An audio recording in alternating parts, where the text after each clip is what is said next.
Jesus, nós te damos graças, Pai, porque o Senhor é bom, a sua misericórdia dura para sempre. Não há ninguém semelhante a ti, Jesus. Obrigado, Pai, pelo Senhor nos permitir estarmos aqui reunidos para celebrar o teu nome através do conhecimento da sua palavra. Espírito Santo, nós sabemos que o Cristo ressurreto ele é revelado pelo partir do pão. Então nós pedimos, Jesus, que o Senhor nos permita compartilhar do pão, compartilhar, Pai, do Cristo nessa noite. Que o Senhor se revele no nosso meio, que o Senhor mostre a tua tão grande salvação.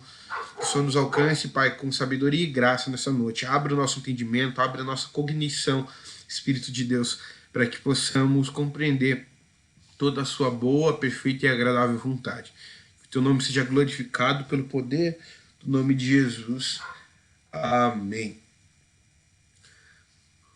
Bom, pessoal, eu acredito, né, previamente, que hoje provavelmente não vai ser tão prolongado como a última, porque na última nós falamos do Evangelho, que é uma literatura que demanda bastante explicação, tem vários detalhes. E hoje nós vamos falar do livro de Atos, né, nossa aula 12, e nós vamos falar sobre o livro de Atos, algumas características dele e como que nós podemos interpretá-lo.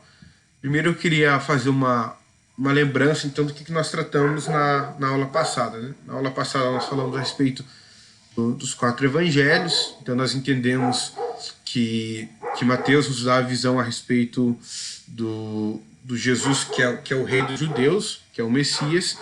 Nós vimos que Marcos dá a visão de que Jesus é o servo, aquele que veio para servir aos homens, se entregar. Nós vimos que Lucas nos dá a visão do Jesus mais humano possível, né? Seja bem-vinda, Isa. Boa noite. E vimos que, por fim, João nos dá a visão de Jesus, uma visão muito mais holística, né? Muito maior, que é do Jesus, o Filho de Deus, o próprio Deus encarnado. Cada um com as suas peculiaridades, cada um com as suas características. Nós entendemos também um fato muito importante dos evangelhos, que como cada um escreveu para um público diferente, isso impactou muito a transmissão do evangelho, que foi uma coisa muito boa, porque enquanto Mateus ainda estava falando só para o público judeu, os demais já estavam levando adiante. Então, Marcos já estava falando para o público romano, enquanto Lucas já estava falando para o público grego, e João já estava falando não declarou nenhum público, mas é o que nós chamamos de evangelho universal, porque se espalhou de uma maneira muito uniforme. E na marca dos evangelhos, o que nós tivemos foi o grande início do cristianismo, né? A aula passada foi uma das mais importantes exatamente por isso, porque os evangelhos ele é o que marca o cristianismo. Nós só estamos aqui porque nós somos cristãos através de Cristo, porque existiu o Cristo, ele veio, ele viveu, se entregou por nós, ele ressuscitou e está à destra de Deus Pai. E foi só por causa de Cristo que existiu todo o cristianismo. Então o evangelho é a base de toda a igreja. E quando nós falamos dos evangelhos, nós até usamos essa expressão de biografia, né? Porque os evangelhos, nós até declaramos isso na aula passada, que a biografia junta 2 palavras, né? Biografia, que é a escrita de vida. Então, os evangelhos são a escrita da vida de Jesus. É ele, cada um dos evangelistas, narrando a respeito da visão que eles tinham de Jesus. E qual que é a ligação disso com o livro de Atos? Bom, enquanto nós temos os evangelhos narrando a vida de Jesus, o livro de Atos ele fala razoavelmente muito pouco de Jesus, porque ele apresenta Jesus no capítulo 1, ele mostra Jesus e de repente Jesus já foi ascendido aos céus, Jesus já subiu aos céus, e agora continua uma história. E o livro de Atos é um livro histórico. Ele é um livro que trata sobre uma história. Só que não é a história de Jesus. Na verdade, é a história da própria igreja. Como que a igreja primitiva se portava, como que a igreja primitiva foi fundada, como que ela teve seu crescimento, como que ela foi se desenvolvendo. Então, o livro de Atos tem uma marca muito forte para nos mostrar como a igreja de Deus, como a igreja de Cristo foi se desenvolvendo. O livro de Atos marca mais ou menos os primeiros 30 anos do cristianismo. Então ele vai ali de 30, mais ou menos de 27, vamos dizer 33, como é a regra normal, 33 depois de Cristo, até 63 depois de Cristo. Então ele marca esses 30 anos de cristianismo. E ele continua mostrando a história do que Deus estava fazendo no meio da sua igreja.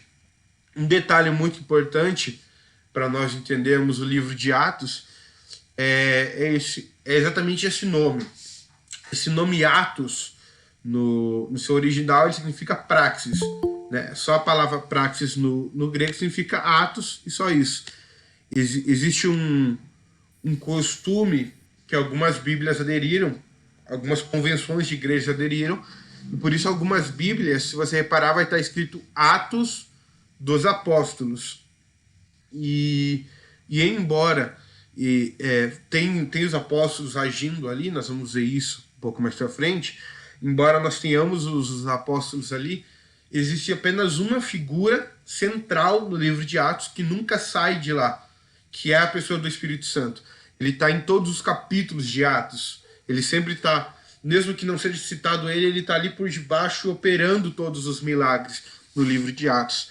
Então, eu pessoalmente gosto muito de chamar de Atos do Espírito Santo, mas no original é só chamado livro de Atos. Então isso é apenas uma questão de conhecimento geral.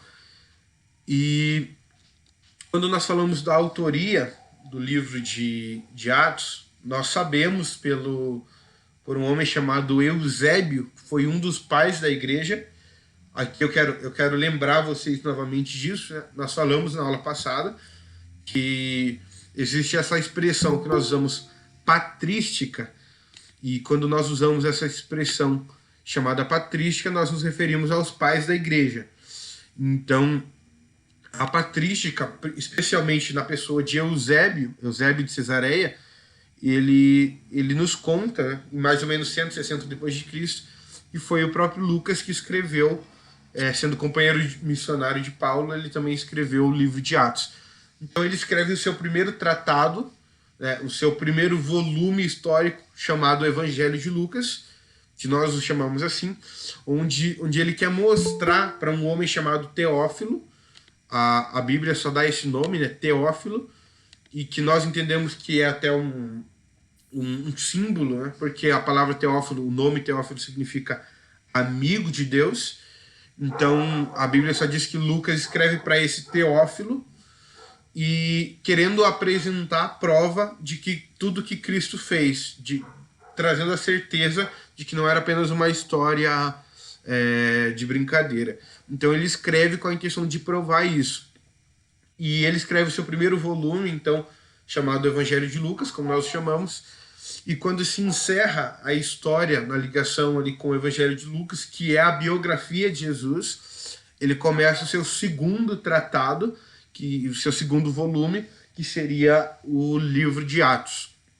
O Evangelho de Lucas fala da vida de Jesus, fala da biografia de Jesus, e o livro de Atos fala sobre a história da igreja e o agir do Espírito Santo no meio de toda a igreja. Então nós temos a confirmação pelos pais da igreja, que foi o próprio Lucas que escreveu, e ele escreveu enquanto ia aos poucos, ele ia conhecendo, ia escrevendo, ia vivendo, ia escrevendo. Então ele começou aproximadamente ali em 33, 34 depois de Cristo, e terminou a obra em 63 depois de Cristo aproximadamente. Inclusive, né, um detalhe interessante é que ele termina um pouco antes de uma grande maré crescente de perseguição que a igreja sofreu, porque mais ou menos em 64 depois de Cristo começou uma perseguição muito mais severa contra o cristianismo, onde houve milhares de mortos na época pelos romanos, até em 70 até a destruição do templo também. Então foi um pouco antes disso. Nós temos duas divisões comuns do livro de Lucas. Aqui eu vou apresentar só uma delas, mas a outra também é muito interessante. A primeira divisão que nós fazemos é basicamente dividir em duas partes, onde do capítulo 1 ao 12 nós falamos sobre Pedro testemunhando aos judeus. Então Pedro testemunhando aquele povo que tinha sido eleito por Deus, os judeus, e do capítulo 13 ao 28 que nós temos a pessoa de Paulo testemunhando aos gentios. Então Paulo pregando, testemunhando de Cristo para aqueles que não eram de linhagem judaica. E a outra divisão que normalmente é feita com base nas viagens missionárias. Então ela acaba sendo muito mais separatista, tendo muitas mais separações. Então, por quesito só de organização didática, nós vamos considerar essa aqui. Alguns fatos muito importantes do livro de Atos. O primeiro é que quando Lucas começa a escrever, ele fala então da ascensão de Jesus, ele fala dos que estão testemunhando, e ele fala que Jesus chama eles para buscarem, né, estarem em Jerusalém buscando, para receberem o poder do alto, para que o Espírito caia sobre eles e eles possam ser testemunhas de Jesus. Então, ali nós temos o complemento que Jesus fez para o ID. Então, o ID de Jesus não foi um ID jogado à toa, né? Simplesmente falado, ID pregar o Evangelho. Existe esse chamado do ID, mas existia uma preparação que era receber o poder do alto para ser testemunha. Então, isso faz parte do ID de Jesus. Então, o primeiro detalhe muito importante do livro é esse chamado para o ID, recebendo o poder do alto. O segundo fato muito marcante, que foi o próprio Atos 2, foi o derramar do Espírito Santo, o cumprimento de Joel, onde ele fala que os jovens profetizariam, os velhos sonhariam, teriam visões. Então, o derramar do Espírito foi um evento muito marcante em toda a história da igreja.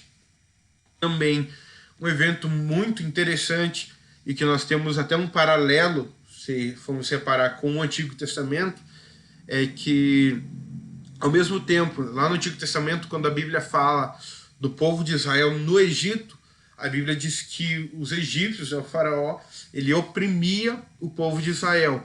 E cada vez que ele oprimia, o povo de Israel crescia e se desenvolvia ainda mais. E nós temos uma semelhança disso aqui no livro de Atos, porque nós temos um crescimento exacerbado, né? Um crescimento gigantesco da perseguição contra a igreja. Mas a Bíblia diz que quanto mais eles são perseguidos, mais eles se desenvolvem, mais eles crescem, ao ponto de diariamente Deus acrescentar pessoas salvas à igreja. E um outro evento muito marcante, que nós temos principalmente mais detalhado depois do capítulo 9, são atos missionários, que houve ali uma certa, não exclusividade, mas podemos dizer que quem foi mais privilegiado em fazer mais atos missionários ali foi o próprio apóstolo Paulo, que pregou aos gentios. E tendo como capital Antioquia da Síria, ele pregou muito, fazendo muitos eventos evangelísticos daquele período. Então, esses são alguns dos fatos mais importantes, embora nós temos muitos outros. Alguns concílios que aconteceram, foram decisivos, mas esses 4 pontos aqui são os mais importantes.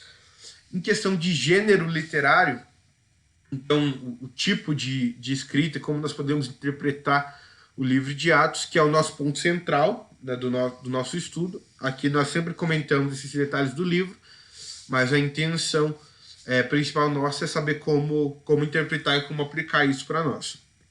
Então, em questão de gênero literário, Atos ele se assemelha muito à literatura narrativa que nós temos, por exemplo, do livro de Gênesis, ou do livro de 1ª Crônica, 2ª Crônicas, por exemplo. Porque como Atos também é um livro histórico, né, ele está contando uma história para nós, ele está narrando uma história, então ele tem essa característica narrativa. Só que como nós estamos vivendo no livro de Atos um novo tempo, diferente do Antigo Testamento, da Antiga Aliança, ele tem algumas características muito específicas dele. Então é isso que nós vamos ver de agora em diante aqui. Então essa primeira parte que nós fazemos sempre é para mostrar os detalhes do livro, e o segundo que nós fazemos é para nós podermos entender mais detalhadamente os pontos ali. Vamos lá. Falando então sobre o livro de Atos como uma literatura narrativa, eu quero lembrar, junto com vocês, de alguns pontos que nós falamos lá atrás. É até bom porque, como nós temos muitas pessoas novas, nós vamos poder frisar novamente esses pontos. De algumas coisas que nós falamos lá atrás, quando foi no primeiro livro, né? Quando nós vamos falar do livro de Gênesis. Então, um detalhe que nós falamos do livro de Gênesis na época é exatamente a respeito de como funcionam as narrativas. Então, por exemplo, as narrativas elas são pedaços de histórias, né, ou histórias completas, basicamente eventos históricos de um passado que aconteceram e que de alguma forma eles nos dão sentido e uma direção para o tempo presente. Então, eles aconteceram lá atrás, aconteceram lá no passado, mas eles nos dão um sentido e uma direção para o tempo presente. E quando nós falamos de narrativa, a narrativa bíblica pode ser entendida como qualquer outro tipo de narrativa. Só que a diferença, que nós falamos também lá em Gênesis, a diferença da narrativa bíblica é que nós estamos contando a história de Deus. Lá em Gênesis nós tínhamos a história de Deus sendo contada, como Deus criou o mundo, como que o Senhor cuidou e zelou do seu povo, como que o Senhor alcançou o homem com salvação mesmo depois da queda. E agora no livro de Atos, nós temos também esse mesmo ato, só que a diferença é que no livro de Atos nós não temos a história agora do Deus Criador, nós temos a história do Deus Salvador. Então o que está sendo demonstrado no livro de Atos é a forma como Deus salva o seu povo, como ele alcançou gentios, alcançou inúmeras pessoas com salvação. Falando sobre a característica das narrativas, eu quero trazer o mesmo exemplo que nós usamos lá em Gênesis para a gente refletir sobre o livro de Atos. Então, nós falamos naquela época sobre Gênesis que nós temos dentro do contexto das narrativas aquela coisa praticamente escolar lá que a gente aprende sobre português, né? Quando nós estamos falando de uma narrativa, nós temos os personagens, os enredos e os desfechos. Então, os personagens, os que participam da história, o enredo, que é a contagem dessa história, né, como ela vai ocorrer, e o desfecho, que é a conclusão dessa história.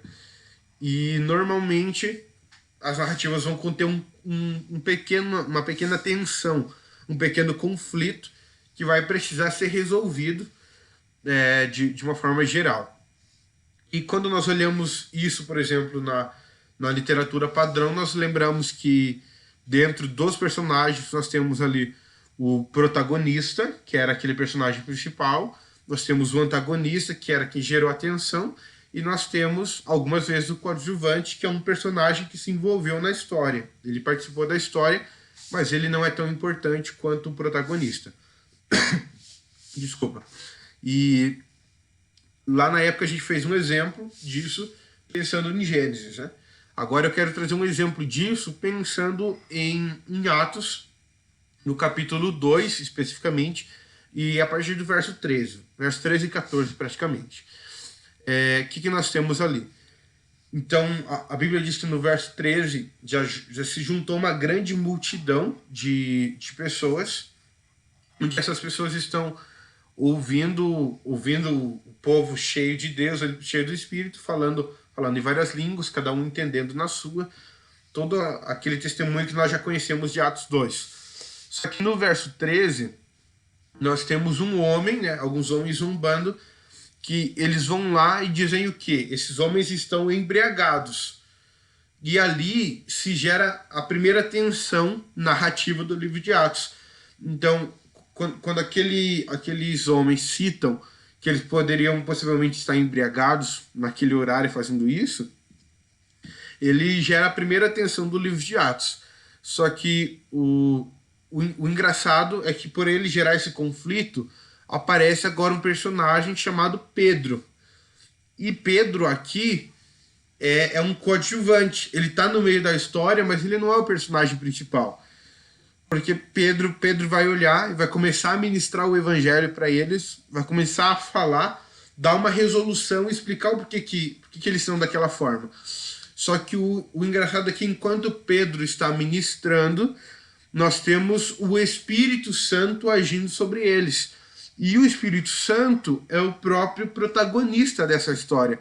Então o Espírito Santo tá agindo, mesmo que não seja citado especificamente o nome dele, ele está agindo ali por detrás, cuidando de tudo, trabalhando sobre o coração daqueles homens, para que eles possam ouvir o Evangelho, receber o Evangelho, aceitar o Evangelho e serem transformados pelo Evangelho.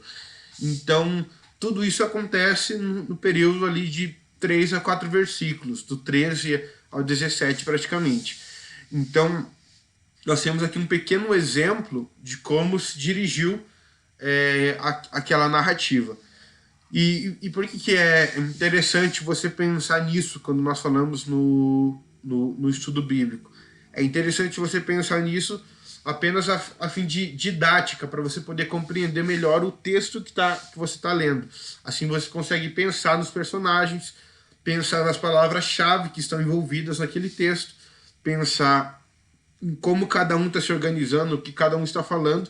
Mas o mais importante do livro de Atos, e que Lucas claramente queria deixar isso claro, é exatamente o agir do Espírito Santo por detrás de cada versículo. Em cada momento que existe a pregação de alguém, o Espírito Santo estava agindo. Em cada momento que existia alguém sendo curado, o Espírito Santo estava agindo. E por que nós precisamos já ler isso pensando no Espírito Santo como protagonista?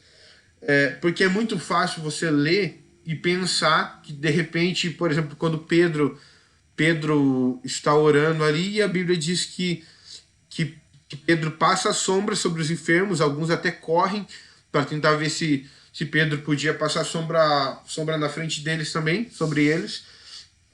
Quando ele passa a sua sombra, pessoas já são curadas, pessoas são saradas. É muito fácil de você atribuir aquilo ao próprio Pedro.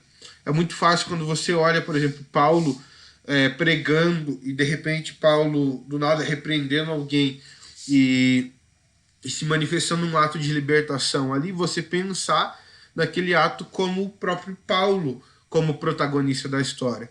Mas o que Lucas deixou entremeado na história, o que ele deixou claro para nós na história, era que sempre o Espírito Santo estava agindo através de cada um dos apóstolos, através de cada um dos homens de Deus que ali são citados.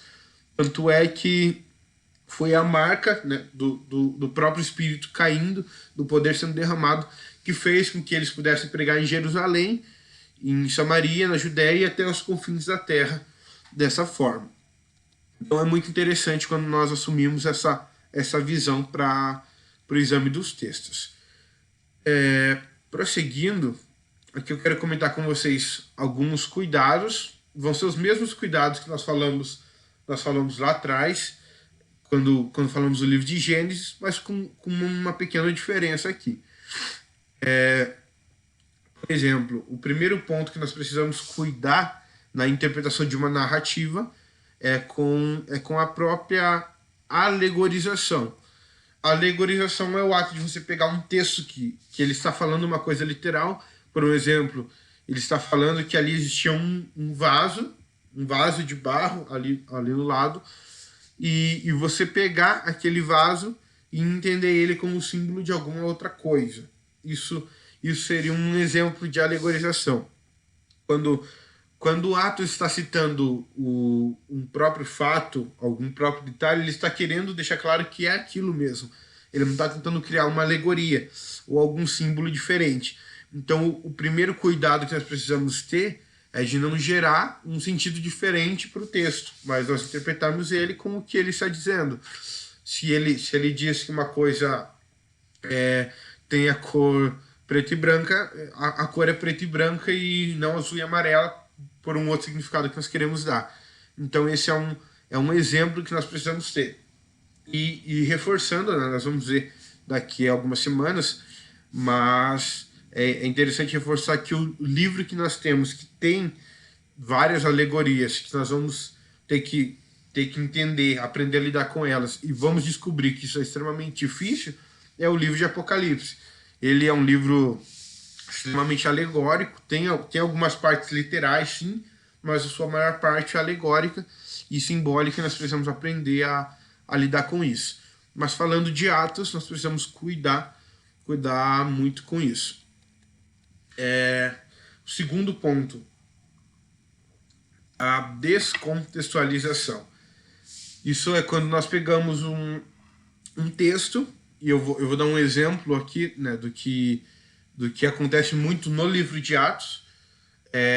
Quando nós pegamos, por um exemplo, algum texto e nós queremos ler só um versículo. Isso acontece muito quando nós temos aquele formato de usar a Bíblia como caixinha de promessa.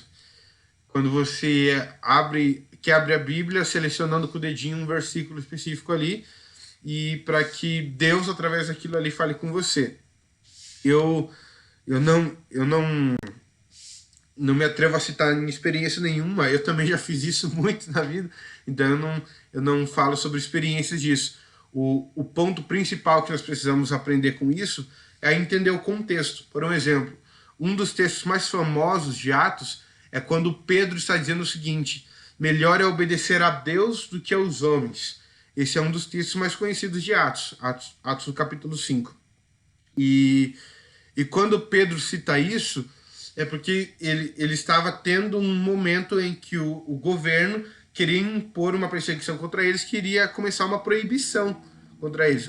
Seria um exemplo claro do governo chegar para nós hoje e nos mandar praticar casamentos homossexuais, por exemplo, homoafetivos, né? Se o governo citar isso para nós poderíamos usar a frase de Pedro e falar simplesmente: olha, melhor obedecer a Deus do que aos homens, e nos negarmos a fazer isso, certo? Quando você interpreta assim, tá perfeito, mas muitas pessoas, normalmente, fazem o quê? A liderança pede uma coisa para elas na igreja, e o que eles fazem? Não, melhor obedecer a Deus do que aos homens. E querem andar por uma direção específica deles. E pegam um texto que não tem nada a ver com isso, o texto não quer fazer referência a isso, e você tenta usar ele para mascarar uma vontade sua. Então, isso é muito perigoso, porque o texto, né, existe até uma frase que é engraçada: o papel aceita tudo. E a interpretação fora do seu contexto também acaba aceitando tudo. Porque quando você pega qualquer texto da Bíblia e interpreta ele fora do seu contexto, você pode gerar muitas heresias, muitos problemas. Então, o primeiro cuidado que nós precisamos ter quando se trata da descontextualização é exatamente isso: ler o contexto, ler o que está escrito antes, o que está escrito depois, para compreender como um todo o que aquele versículo está querendo nos ensinar, o que a palavra de Deus está querendo nos mostrar naquilo ali. E eu sempre gosto de reforçar sobre isso que essa aqui foi a ferramenta que o diabo usou contra Jesus no deserto. Então, se ele usou isso contra Jesus, dificilmente ele não vai usar isso contra nós também. O que ele mais fez com Jesus no deserto foi pegar versículos isolados e falar isso fora do seu contexto. Só que Jesus respondeu ele exatamente pela palavra. Então nós precisamos ter isso em mente. Um terceiro ponto muito importante para nós são os princípios para moralização. Então, o que é isso? Quando nós olhamos um exemplo e pegamos um texto, pegamos um personagem, como Pedro, por um exemplo, e nós olhamos para a vida dele e pegamos ele como exemplo de moral, ou seja, exemplo de caráter em todos os sentidos, nós cometemos um grande problema, um grande erro, porque quando nós pegamos qualquer ser humano que foi citado na Bíblia, caído, humano e pecador, ele naturalmente teria as suas falhas, teria os seus erros, tanto desde sua interpretação quanto ao seu caráter e vários outros pontos. Então, quando nós temos qualquer parte narrativa da Escritura, seja lá em Gênesis ou seja em Atos, nós não temos aquilo como um texto que nos dá uma ordem. O que está escrito em Atos, quando nós lemos ali que eles, por exemplo, a sombra de Pedro curava, quando nós lemos que Paulo foi fazer várias missões em vários lugares, que aconteceu vários milagres, muitas pessoas foram salvas, você vai perceber que não tem depois desses versículos nada dizendo assim, por exemplo, vá e faça isso também. Não tem isso. Então, eles não são um exemplo total de moral, no sentido de autoridade para nós sermos iguais a eles. Embora que no livro de Atos, diferente de Gênesis, porque em Gênesis nós teríamos, por exemplo, Abraão, que Abraão em um momento era pai da fé, em outro momento ele estava mentindo por uma coisa que não fazia nem sentido. E a mesma coisa acontece com vários outros homens do Antigo Testamento. Então, no Novo Testamento, nós temos, sim, várias pessoas ali que elas foram usadas por Deus, foram vários instrumentos de Deus, e nós podemos, sim, se espelhar neles, pegando eles como exemplo, mas não como moral. Eles não podem ser a regra para nós nos guiarmos. A nossa regra, como nós falamos na aula passada, sempre vai ser o próprio Cristo. Cristo, sim, você pode olhar para a vida de Jesus, você pode olhar para como ele se portava, para como ele falava, para como ele agia, para todas as direções que Cristo dava, você pode se espelhar nele. Agora, em Pedro, Paulo, Tiago, João, qualquer um deles, eles estavam sujeitos a falhar como nós. Tanto é que esse em Atos é um dos grandes exemplos da graça de Deus. Porque se você parar para refletir, por um exemplo, sobre o livro de Atos, você vai perceber que esses homens, pensando nos dois principais ali, entre Pedro e Paulo, nós vamos ter o exemplo de Pedro como aquele homem que, até hoje, quando as pessoas falam de Pedro, nós temos tantos problemas que lidar com isso, que ainda hoje, quando nós falamos de Pedro, a primeira coisa que a gente lembra é que ele negou Jesus. É a primeira coisa que a gente lembra quando a gente fala de Pedro.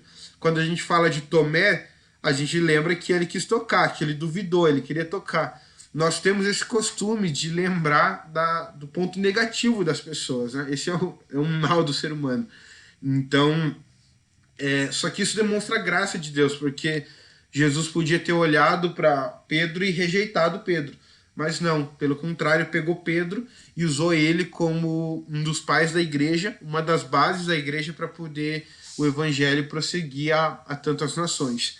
Da mesma forma, Paulo, onde foi o primeiro incentivador de morte aos cristãos. Na verdade, quem começou o apedrejamento de Estevão foi o próprio Paulo, foi ele que incentivou todo mundo a apedrejar Estevão. Tanto que no final eles pegam as vestes de Estevão e colocam aos pés de Paulo.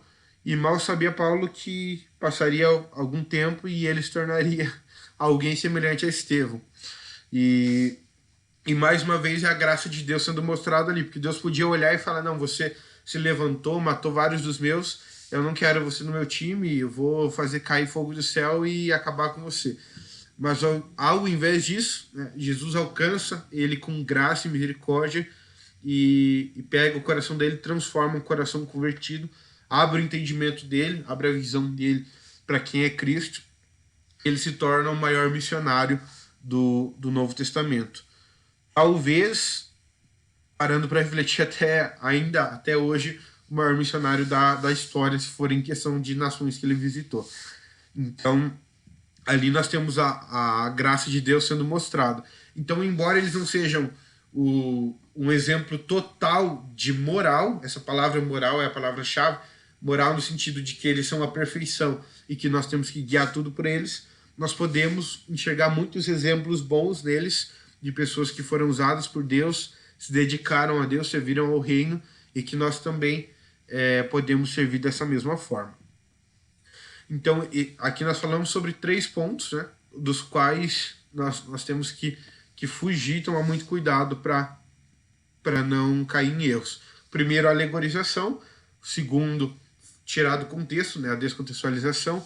E o terceiro, essa moralização.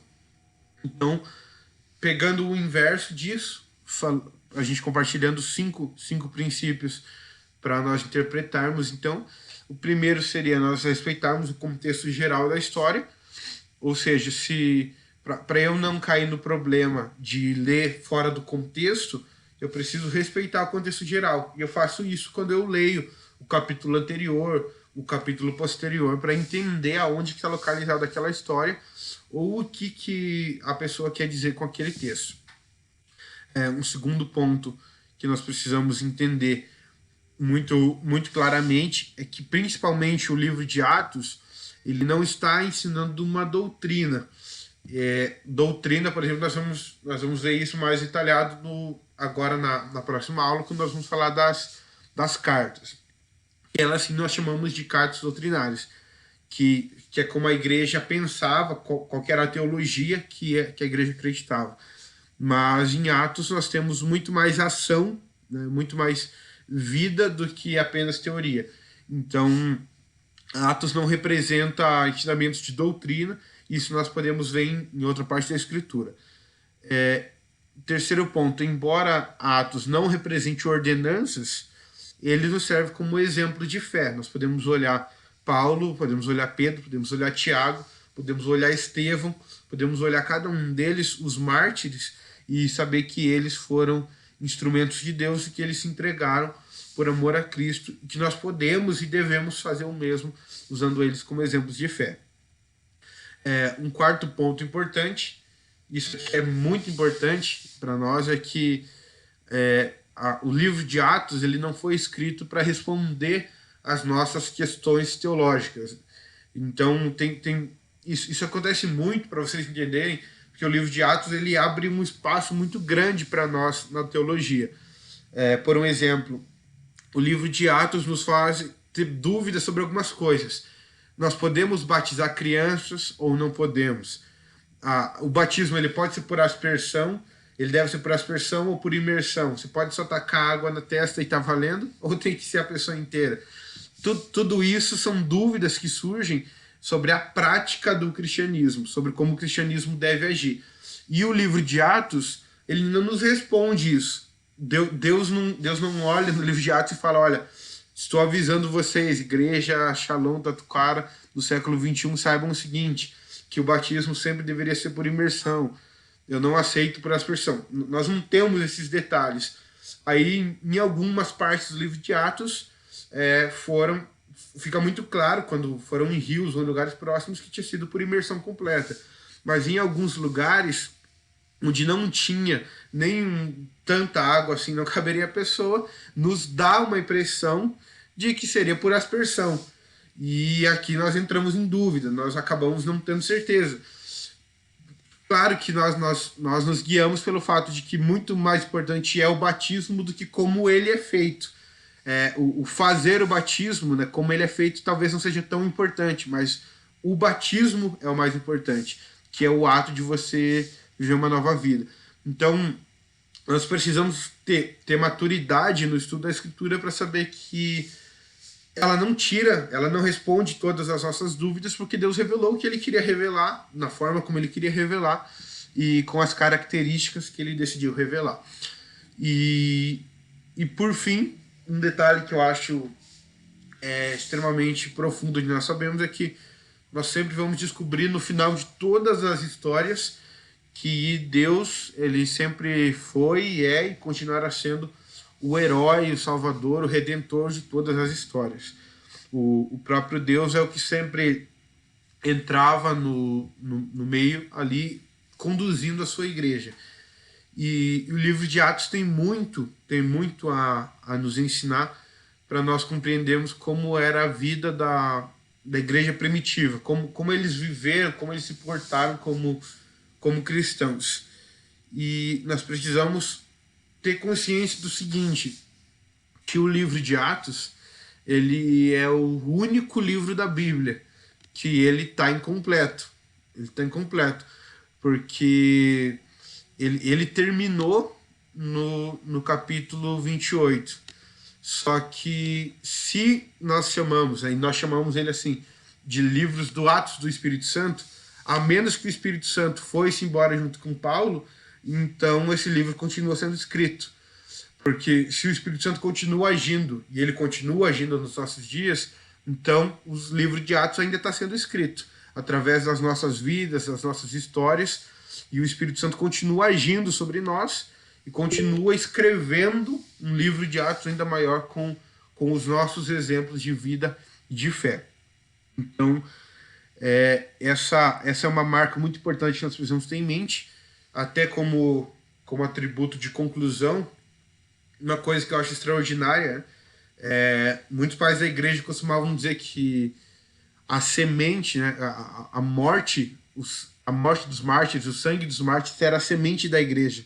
Ou seja, cada vez que um mártir ele entregava o seu sangue, a igreja só crescia. A igreja nunca recuou, a igreja nunca diminuiu. Ela sempre cresceu.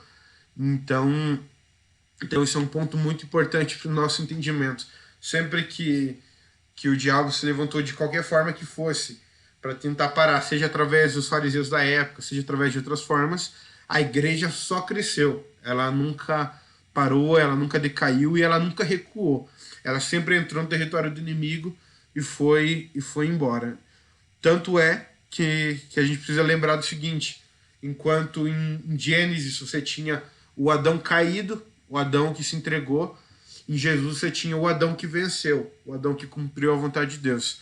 Enquanto em Gênesis continuava a história de homens que se renderam ao pecado, em Atos continua a história de homens que se renderam ao Espírito Santo. E por isso eles foram usados de uma forma tremenda por Deus. E como eu falei, essa história continua sendo feita pelas nossas vidas. Então, por hoje é isso que eu gostaria de compartilhar com vocês. O livro de Atos é muito, muito profundo, mas como nós estamos falando especificamente sobre a Bíblia, né, sobre a interpretação, não dá para a gente entrar detalhado em tantos textos dele. Mas eu queria muito que vocês ficassem curiosos para ler com muito mais vigor o livro de Atos, porque para mim, com sinceridade, embora tenha muitas descrições em Apocalipse, tenha muitos outros livros com coisas bem interessantes do ponto de vista simbólico, o livro de Atos, para mim, é o livro que me dá mais empolgação, porque eu começo a pensar no que eu preciso fazer para eu chegar no nível daqueles caras e poder ser usado por Deus daquela mesma forma. Então eu gostaria de incentivar vocês a ler o livro de Atos com esse meu sentimento, olhando para a vida daqueles homens, sabendo que eles também tinham errado no passado, eles também ainda eram pecadores, mas isso não impediu nenhum deles de ser usado por Deus. Da mesma forma, nossos erros, nossos pecados não são nenhuma desculpa para nós não sermos usados. Na verdade, deve ser uma motivação para a gente buscar ainda mais ao Senhor. Quero abrir o espaço aí para caso alguém tenha alguma dúvida. A regra básica, né? Que se alguém não tiver dúvida, abre o microfone e fala, não tenho dúvida, só para a gente se comunicar aqui. Mateus, eu tenho uma dúvida. Quando você disse ali na questão da gente não utilizar no livro, por exemplo, os apóstolos como símbolo de santidade para nós, foi a partir dessa questão de interpretação, que não sei se você vai saber me responder, eu acredito que sim, é a partir dessa questão de interpretação que surgiram os santos da Igreja Católica? Na realidade, aqui a gente tem um problema até um pouco mais profundo, porque se você abrir livro Coríntios, Efésios, Gálatas, acho que não, mas talvez. Se você abrir ali, você vai ver que no começo Paulo falava o seguinte: aos santos em Éfeso, aos santos em Corinto. Então essa expressão santos era uma expressão boa, ela sempre foi, né? Porque na verdade aqueles que foram salvos por Jesus. Era isso que Paulo queria dizer. Aqueles que foram separados por Jesus. Era isso que ele queria dizer, não tinha nenhum problema. Só que a tradição da da Igreja Católica Apostólica Romana, da ICAR, né, que começou a querer pegar os santos. Eles começaram a usar a expressão veneração, da onde surgia a ideia de que eles deveriam ser venerados. E até aí estava ruim, mas não estava tão ruim. Até aí o negócio ainda caminhava, porque seria só um tipo de honra, talvez assim. Mas o problema começou quando a igreja aceitou, na verdade, os livros, por exemplo, como o de 1ª e 2ª Macabeus, que começou o conceito de reza aos mortos e reza pelos mortos, e disso, né, aos poucos foram infiltrando algumas doutrinas erradas de pessoas da época, na interpretação de que esses santos poderiam talvez interceder por eles. E daí surgiu a ideia dessa veneração, que se tornou uma idolatria, que na verdade, se fosse só veneração, eles só iam respeitar, né? Mas se tornou idolatria porque eles começaram a pedir para os santos intervirem a favor deles, né? E foram designando cada um no seu espaço. Então,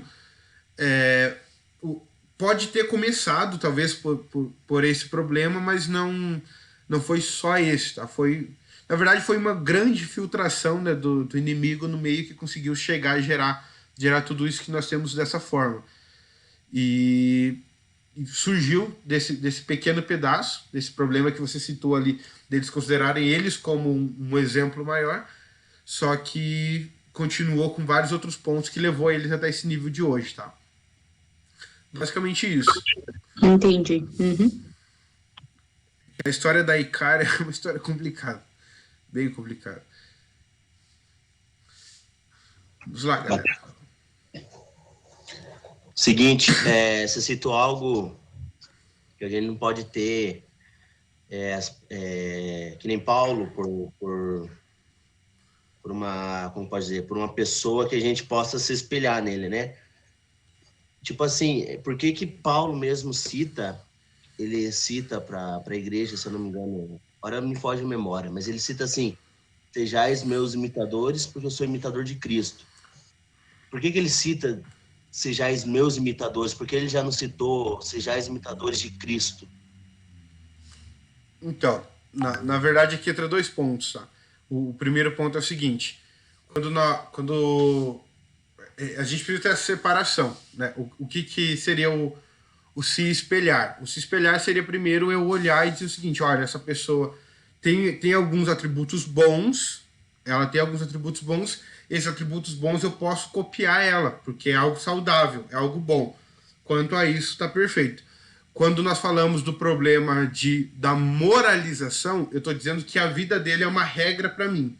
Eu estou dizendo que a vida dele é como eu devo seguir. E se eu olhar, por exemplo, a vida de Paulo como eu devo seguir, eu vou cair no problema, porque enquanto para uma igreja ele vai lá e fala sede meus imitadores, na outra ele vai lá e fala o seguinte, que ele é o pior dos pecadores. Então, qual o termo que eu sigo? Entende? Então, como espelho de uma pessoa usada por Deus, você pegar o exemplo dele como instrumento de Deus, como um apóstolo que serviu ao Senhor, não tem problema nenhum.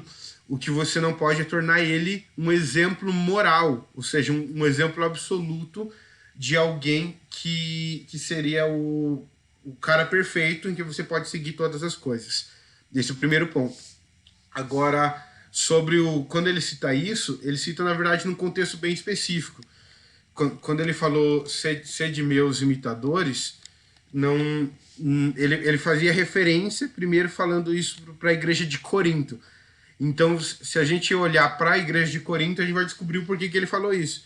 A igreja de Corinto tem toda aquela relação de carnalidade, vários problemas que estão acontecendo, imundícias no sentido sexual, no sentido de idolatria, no sentido de adorações erradas, na ordem de culto, tudo isso eles estão errando. Então, quando Paulo usa a expressão para ele ser de meus imitadores, ele está querendo fazer uma referência àqueles atos que eles estavam fazendo errados, que eles deveriam copiar Paulo em como ele tinha ensinado eles a fazer. Então, essa seria a forma mais simples de explicar, mas se você marcar, a gente pode até ver isso mais detalhado na próxima, porque nós já vamos entrar nas cartas, então vai ser uma coisa bem legal para a gente falar especificamente das cartas também. Beleza, obrigado. Oi?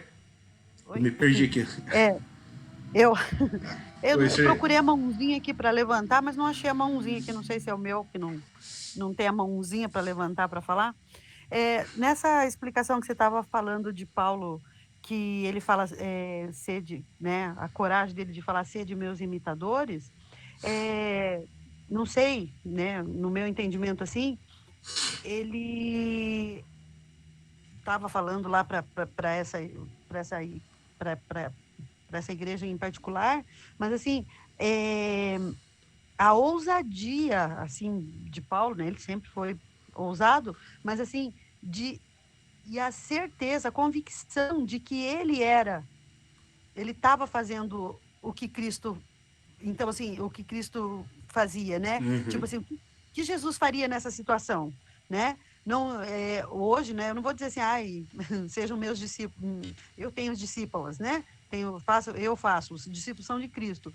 Mas assim, a convicção de que ele estava fazendo aquilo que Cristo faria, que ele, né? Que poderia se espelhar nele, é admirável, assim, né? Porque quem é, tipo assim, um pastor, uma pessoa pública, digamos, né? Nós, como os cristãos, Uhum. né? Deveríamos, né? Eu acredito, assim, que a gente está em evidência. E querendo ou não, as pessoas acabam copiando, né? Que acabam se espelhando na gente. E então, assim, que ousadia dele, que convicção, que tremendo ele dizer, façam, né? Podem fazer o que eu estou fazendo, porque eu estou fazendo aquilo que Cristo mandou. Exatamente. Na realidade, isso é uma coisa muito profunda do cristianismo, né? Porque é exatamente isso que você falou, essa ousadia, essa convicção, e ele só chegou nessa convicção pelo próprio Espírito Santo, né? Claro, confirmando isso no coração dele. Então ele conseguiu chegar nesse entendimento pelo que o Espírito Santo mostrou que ele já havia se transformado. E isso que nós falamos, por exemplo, de moralização, é um cuidado que nós temos que ter pelo seguinte: se nós pegarmos qualquer referência, isso não, claro, né? Paulo citou isso, mas você pegar Pedro, você pegar lá em Gênesis, você pegar Abraão, você pegar em outra parte da Bíblia, você pegar Moisés, você pegar Sansão, que também está em textos narrativos, qualquer um deles que você pegar, eles não... Eles vão ter exemplos bons, eles vão ter coisas onde eles foram um exemplo bom. Abraão, nós não temos como negar que ele foi o pai da fé. O cara não foi perfeito, né? Como todo ser humano não é perfeito, tem os seus pecados, tem as suas limitações, mas ele foi o pai da fé, ao ponto de entregar o seu filho com toda a coragem ali para ser sacrificado. Tanto é que Hebreus 11 fala que ele foi esse exemplo. Então, nós não negamos isso. O que nós fazemos é esse cuidado para a gente não pensar que eles podem ser o exemplo total de vida, ou seja, eles tomarem o lugar, por exemplo, do próprio Deus, porque em vários momentos eles erraram contra a própria lei de Deus. Então, até parece, né, chega a parecer como se nesse momento a gente se torna julgadores deles, mas é engraçado esse ponto de vista para a gente ver que eles serviram como exemplo, seja para o bom ou para o mal para nós.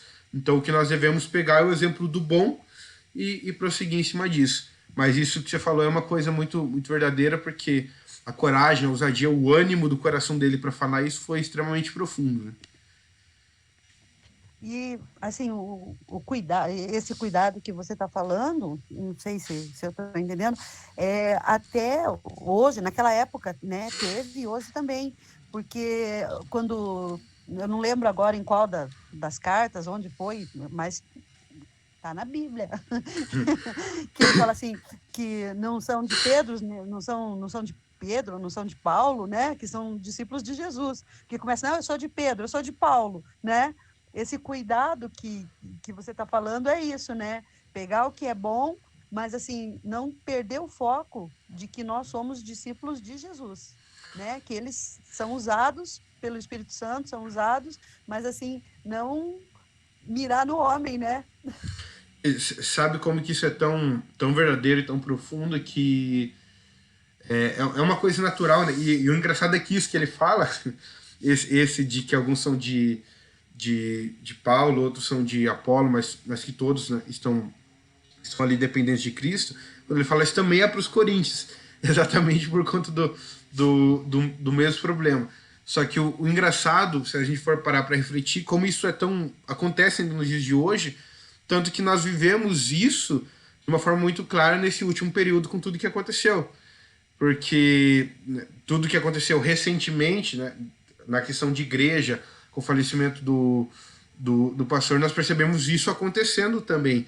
Porque muitas pessoas você percebe que elas falam de uma forma como se... Eu até comentei um período, acho que isso com a Bruna, talvez, que às vezes a gente sai do nível de entender que a pessoa era um instrumento de Deus e começa a colocar a pessoa como exemplo total de moral. E quando nós fazemos isso, a gente está se pareando com o caso da ICAR, a gente está se pareando com muitos problemas. Primeiro porque dentro de nós como seres humanos, se a gente se igualar ou olhar para, né, se tornar totalmente um exemplo uma pessoa, no momento em que a pessoa falhar, porque todos nós falhamos, pode ser que a gente acabe caindo por conta disso. Por isso que Cristo tem que ser o nosso alvo, nosso foco e exemplo de perfeição sobre tudo. Mas nós não negligenciamos que existe um dever em nós em refletirmos, sermos um espelho de Cristo. Isso também é um fato que nós consideramos. Mas é uma coisa muito verdadeira e ainda muito atual para os nossos dias. Né? A Bruna fez a mãozinha, ela fez a mãozinha manual. Fez manual. Gente, primeiro eu quero dizer para vocês que às vezes eu tô assistindo e eu tô conversando com meus filhos, né? Daí às vezes eu faço caras e bocas. A Jéssica já falou que eu faço muito caras e bocas. Você pode achar que é referente a isso, mas não é. Eu tô conversando com a criançada aqui. Outra coisa, dentro disso que a Sirlene falou, é algo muito... Na realidade, a gente demora um pouco, né, para entender algumas coisas, né? Porque a gente é ensinado de uma forma. E, às vezes, a gente não vai procurar, porque a gente confia. E eu não acho que todo mundo que ensine a palavra, às vezes, de uma forma distorcida, necessariamente ela está fazendo aquilo de coração ou com uma intenção ruim.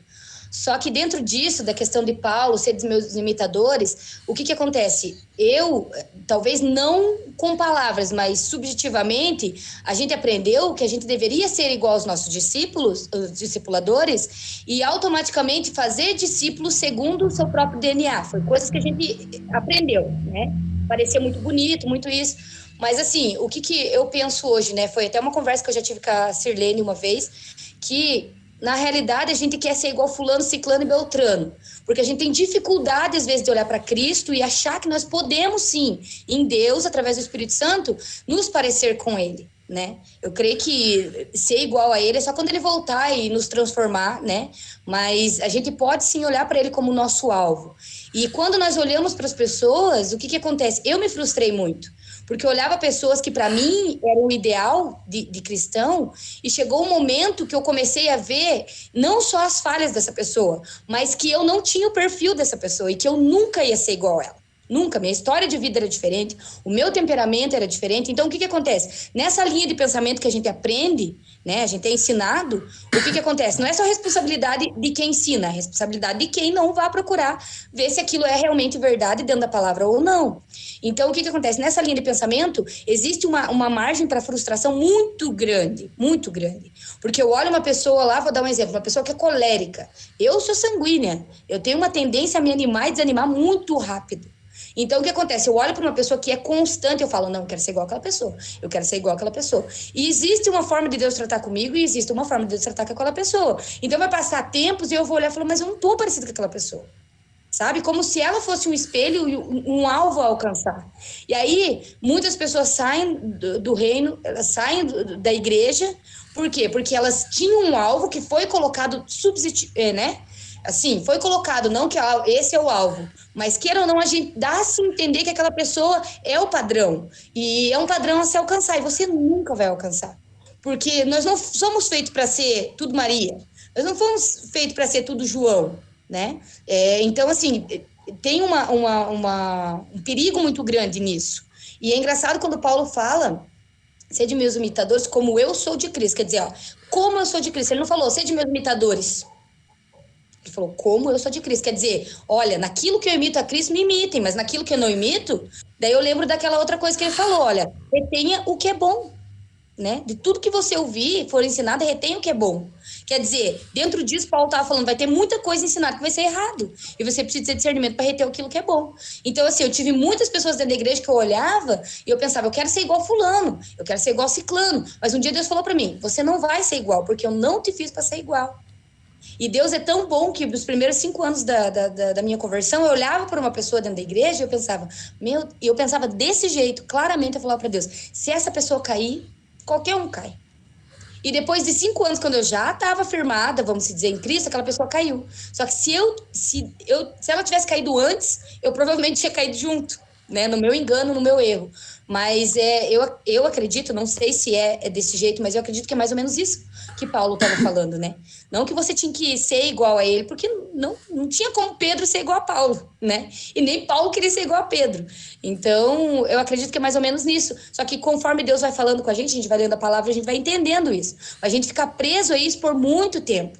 Então, hoje, quantas vezes eu escuto assim, claro, gente, pelo amor de Deus, é uma ou outra pessoa, mas às vezes quando eu escuto a pessoa falar, eu queria falar como ela, queria ser como ela, eu falo assim, amiga, você não sabe o que você está falando. Você não tem noção do que você está falando. Que Deus tenha misericórdia de você e tenha misericórdia de mim. Então, isso tem que ser um cuidado que a gente precisa ter pela palavra e sempre estar sondando o nosso coração, porque o coração da gente é muito vaidoso, né? Às vezes, se a gente não cuidar, a gente mesmo se coloca como um padrão. É interessante isso que a Bruna falou, porque... Opa! Eu esqueci de, de desmutar aqui. É interessante isso que a Bruna falou, porque...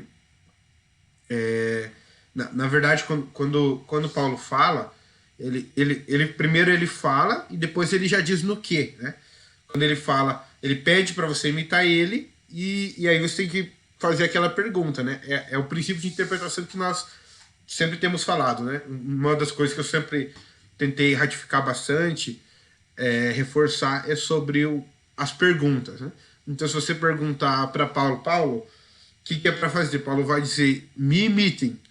Só que aí você pergunta no que, Paulo? Em imitar a Cristo. Então, o que é para você imitar Paulo? É para você imitar ele, é imitar Cristo. No resultado final do versículo, você vai imitar Cristo. Né? É a conclusão final.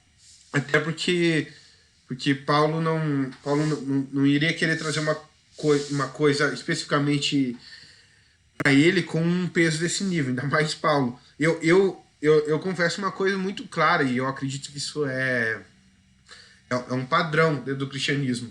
E uma das pessoas pela qual eu tenho grande admiração, e eu não tenho dúvida disso, é a pessoa de Paulo. Ele foi o maior evangelista, o maior missionário. Uma pessoa que recebeu aquele nível de revelação de Deus que caminhou daquela forma. Com certeza, se Deus falasse para mim, vocês querem se parecer um pouquinho mais com qual dos apóstolos, eu ia falar Paulo, eu não tenho dúvida disso.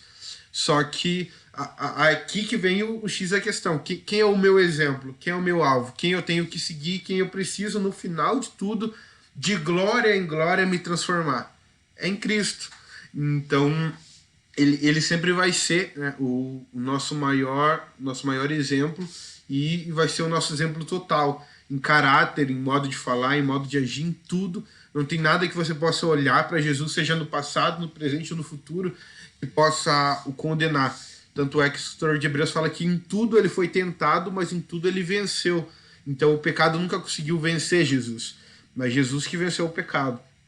Então nós não podemos olhar para nenhuma outra pessoa dessa mesma forma, porque mesmo o maior missionário foi afetado pelo pecado, e se não fosse Jesus encontrar ele, né, lá no meio do caminho e fazer ele ter aquela queda, que para alguns foi do cavalo, para outros foi só no chão, não importa tanto, mas ter aquela queda e tirar o véu dos seus olhos, com certeza ele nunca conseguiria fazer tudo aquilo. Então foi o próprio Cristo que agiu com ele dessa forma. Mas é uma questão bem legal, que eu acho importante para nós. Aí, pessoal, mais alguém? Comentem. ou comentem que vocês não querem comentar, ou abram e digam que não querem falar, alguma coisa assim. Só participem. Sobre ser parecido, né? Com o discípulo, né? Eu sempre, depois que eu peguei uma maturidade, eu sempre comecei a pedir ao Espírito Santo que ele fosse o filtro, né? Que eu já tinha os meus problemas, eu já tinha os meus defeitos para corrigir, eu não podia ficar, que nem ela falou, ficar herdando defeito dos outros, né? Em relação ao discipulado. Então, eu sempre orei assim, que a unção que você admira é a que você atrai. E que o Espírito Santo fosse o filtro dessa unção, que eu conseguisse pegar só o que é bom, né? E descartar o que é ruim, e para melhorar como pessoa, né? E olhar sempre para Jesus mesmo, porque senão você acaba Exatamente. desistindo. Isso aí. Renata disse pra mim tá ok. Isa, tudo ok. Jéssica, pra mim tá ok. Márcia, tudo certo. O pessoal da dança tá combinando de só comentar ali. Elas não querem escutar o Matheus, microfone. por exemplo, ó, eu queria ser calada que nem a Isa, quieta, não consigo. Eu sou parecida com a Sirlene, uma tagarela. Então, fazer o quê? Aqui a gente já vê as diferenças, né? Das mais melancólicas, fleumáticas e das sanguíneas. Então, aqui você já consegue ver a diferença entre as pessoas. Mas eu sei que eu nunca vou ser igual a ela, entendeu? Por mais que eu tente, mas eu não vou conseguir ser. Mas eu admiro.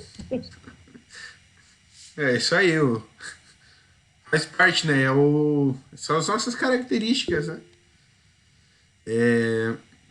Uma coisa que eu acho engraçada, né? É que é uma coisa muito mais profunda, né? Mas falando de uma forma bem resumida, dentro do ato de regeneração, né, que o Espírito Santo faz sobre nós, ele não tira o nosso temperamento. Ele pega as coisas ruins do temperamento, as motivações ruins, e ele arranca as coisas ruins, insere motivações boas e motivações que sejam agradáveis diante de Deus. Né?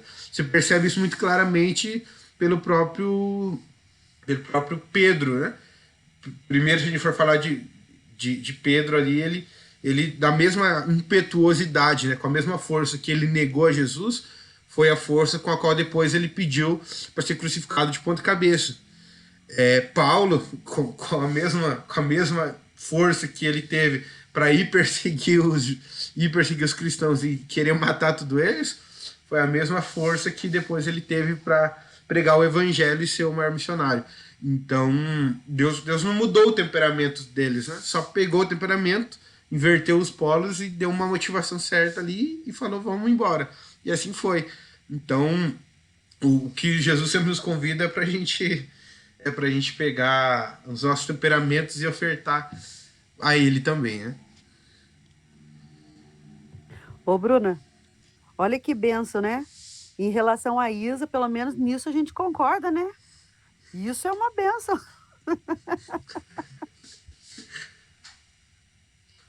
Tadinha da Isa. Só fico pegando o meu pé, Matheus. Não, mas quando eu crescer, eu vou ser igual a Isa. A Isa fica no meio do fogo cruzado. É a pacificadora. Nem vem, Bruna. A tatuagem já tá aqui, agora não tem como voltar atrás. É que se eu fosse a Isa, eu mudaria o nome ali no Google Meet para deixar só Isa. Porque ela deixa a Isa calado, aí Ô, nada. Matheus, agora pensa, Matheus, que a mulherzinha lá, a Sirlene, disse que fez tatuagem porque disse que eu falei pra ela que podia. Olha só. Meu Deus, eu falei que, olha, eu não vou dar conta disso pra Deus. Ela fez porque quis, depois me colocou no meio da coisa, entendeu? Ai. Não, é por isso que tem que usar a técnica de Paulo. Falar, ó, só me imite, mas porque eu imito a Cristo.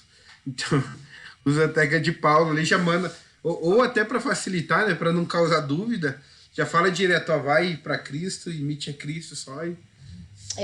É porque se ela fosse me imitar, ela ia fazer mesmo, porque eu tenho, né? Meu Deus. Agora ficou feia a coisa, hein? Tá louco. É isso aí, pessoal.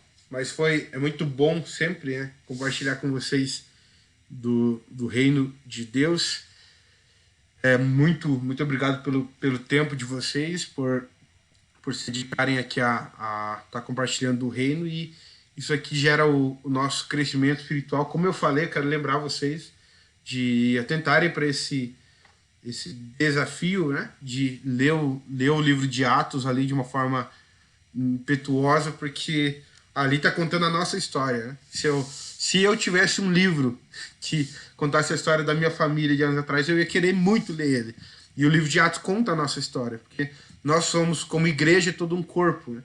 Então, ali está contando a nossa história, nós precisamos conhecê-la para honrar a nossa história. E continuar escrevendo ela de forma a talvez outras pessoas também no futuro se inspirarem em nós através disso, né? Assim como hoje nós olhamos para esses homens de Deus e falamos, caraca, esses caras eram usados por Deus, o Espírito usou muito eles, e outras pessoas também poderem olhar para as nossas vidas assim, né? Então é isso, vamos fazer um momento de oração, agradecendo a Deus por mais esta noite. Jesus, nós te damos graças, Pai. Muito obrigado, Jesus, muito obrigado, Espírito Santo. Obrigado pela tua misericórdia, obrigado pela sua graça. Eu quero agradecer pela vida dos meus irmãos que estão aqui, Pai. Eu quero te agradecer pela tua presença, Pai, em nosso meio. Porque mesmo de forma virtual, nós sempre sentimos, Pai, o teu agir sobre nós, sempre sentimos o teu Espírito nos direcionando. Obrigado, Jesus. Eu também quero pedir, Pai, que o Senhor use isso, que o Senhor use tudo isso que nós aprendemos a respeito do livro de Atos para nos permitir crescer, Pai, na sua presença. Que assim como o teu Espírito agiu de uma forma uniforme naqueles 28 capítulos, naqueles 30 anos de história, Pai, onde a sua igreja estava ali sendo usada pelo Senhor, que o Senhor também possa agir sobre nós. Que o Senhor também possa, Pai, ser tão real e tão ativo, manifestar a sua presença sobre nós. Que teu Espírito, Pai, possa nos usar, possa nos fazer vasos disponíveis para o seu reino, assim como foram a vida dos teus servos outrora, Pai. Que o teu nome seja glorificado através disso. Abençoa a todos que estão aqui, aqueles que não puderam entrar hoje, aqueles que precisaram sair, que o Senhor os alcance com tua graça também de forma semelhante. Te pedimos isso pelo poder do nome de Jesus. Amém. Amém, galera. Amém. Boa noite. Deus abençoe. Deus abençoe. Ótima noite.